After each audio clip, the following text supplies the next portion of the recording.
Alors bonjour à tous, moi c'est Mathis Chéreau et j'ai choisi de travailler sur la DTTP. Donc c'est la dysfonction du tendon du muscle tibial postérieur. Pourquoi? Parce que c'est une pathologie qu'on est amené à rencontrer nous en tant que pédicure podologue, qui est relativement fréquente et sur laquelle on va pouvoir agir avec nos semelles orthopédiques. Alors le muscle tibial postérieur, vous connaissez probablement, c'est un muscle qui part de la loge postérieure profonde de la jambe, qui forme un tendon qui passe sous la malléole interne pour se terminer sur l'os naviculaire et ses expansions.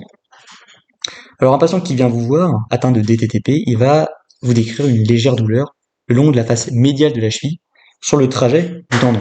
Ça c'est le premier stade. Maintenant il y a un deuxième stade où la douleur elle est plus invalidante et le tendon s'allonge et une déformation vers le pied plat s'amorce.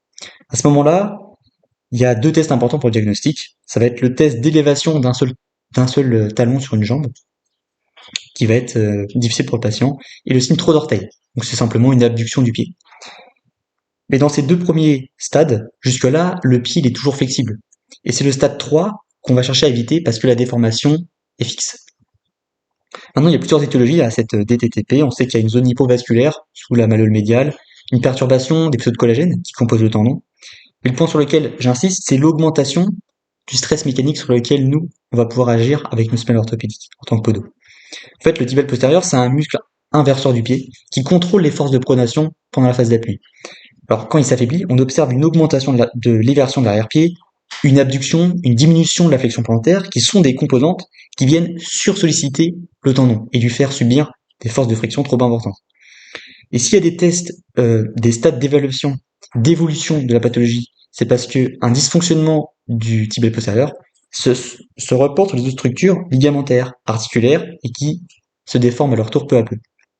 Alors les traitements pour les stades 1 et 2, où la déformation elle est flexible, on va opter pour les traitements conservateurs, le repos, anti-inflammatoire, les orthèses plantaires, pour corriger la position de l'arrière-pied et maintenir l'arche médiale pour réduire le stress articulaire.